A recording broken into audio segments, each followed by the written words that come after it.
You're driving or looking out the window of a train, and a brilliant idea flashes into your mind. But by the time you reach your destination, it evaporated. You try to grasp it, but it's just gone. We consume more podcasts, articles, and books than we could possibly absorb in a lifetime. We stockpile endless amounts of well-intentioned advice, hoping it will make us smarter. Instead, this continuous hoarding of information usually just increases our anxiety. Productivity expert Tiago Forte experienced the limits of this cognitive overload. At age 24, he developed a mysterious, painful condition in his throat. The medications he took to manage the pain came with severe side effects, wiping out his short-term memory and erasing entire chunks of his life. Facing a lifetime of unanswered questions, he asked for his complete patient record. He scanned hundreds of pages of medical files into a computer so they could be searched and rearranged. By getting the details out of his head and onto a screen, he identified patterns that his doctors had missed, leading him to a functional diagnosis and a manageable treatment plan. Taking detailed digital notes began as a medical necessity for him, but as the amount of data we all process continues to explode, relying on a structured, external system has become a basic requirement for anyone trying to think clearly today. The average person now consumes 34 gigabytes of information every single day. That is the equivalent of reading 174 full newspapers from cover to cover daily. Long before the internet, intellectuals and scientists faced their own versions of information overload. To manage it, they relied on a tool called a Commonplace book, a central repository where they synthesized their reading and gathered their most valuable observations. This page shows the dense handwritten marginalia that historical thinkers used to organize their thoughts.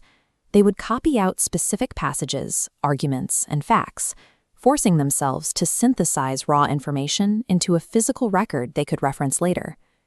To navigate today's volume of daily data, we have to upgrade this physical practice into a digital second brain, a private knowledge vault designed to capture the information we care about so we can actually put it to use. A second brain acts as your digital personal assistant. It gives you 4 distinct abilities. It makes your ideas concrete by getting them out of your head, reveals new associations between different concepts, incubates your ideas over long periods of time, and sharpens your unique perspective. As you build this vault, your use of it will evolve through 3 stages. First, you use it simply to remember facts. Next, you begin to connect those isolated ideas together. Finally, you use that connected knowledge to create new things. This diagram maps out the 4-step framework: capture, organize, distill, and express, or code. The first step is capture. When you read an article or listen to a podcast, you should only save the specific excerpts that intuitively resonate with you. You are acting as a highly selective curator. By keeping only the best, most useful fragments of the content you consume, you prevent your digital workspace from turning into a hoarder's dunting ground. Once people capture their notes, they usually try to sort them like a traditional library, creating complex folders for broad subjects like business, history, or psychology. That static structure is exactly where most note-takers get stuck. The alternative is the PERA method, an acronym for projects, areas, resources, and archives. It discards subject categories and instead organizes information strictly by the active projects it supports right now.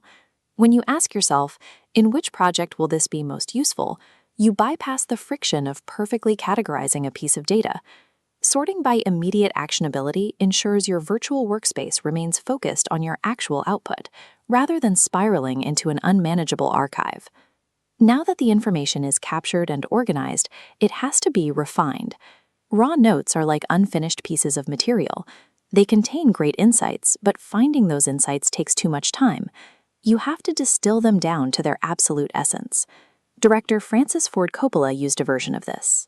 To prepare for films like The Godfather, he would break down his source material, extracting and physically sorting specific images and notes from chaotic piles until he found the core narrative.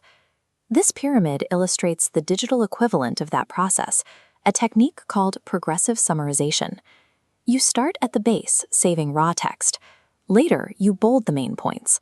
Finally, highlight the very best sentences, bringing the absolute core message to the peak. Here is what a fully distilled note looks like in practice. The bolded and highlighted text pops out from the surrounding paragraphs, making the most vital takeaways instantly visible without requiring you to read the entire document again. You are packaging an idea up and sending it through time. By doing the work of distillation now, you ensure your future self can grasp the exact meaning of a note in seconds. All of this capturing, organizing, and distilling serves one purpose: expressing your knowledge to produce tangible results in the real world. This relies on creating intermediate packets. Instead of starting every new task from a blank slate, you build them out of pre-existing components: past slide decks, leftover drafts, and distilled notes. When your workflow consists of assembling these ready-made building blocks, you eliminate the stress of reinventing the wheel. Recycling your past work frees up your biological attention so you can focus entirely on higher-order creative problem-solving. This divergence and convergence diamond demonstrates how the code framework mirrors the cycle of gathering and narrowing down ideas. Capture and organize represent divergence, where you gather seeds of imagination. Distill and express represent convergence, shutting the door to construct something new. Adopting this rhythm requires you to reorganize the hierarchy of your own mind. Fire your biological brain from the exhausting job of storage and promote it to the role of CEO, orchestrating the flow of information.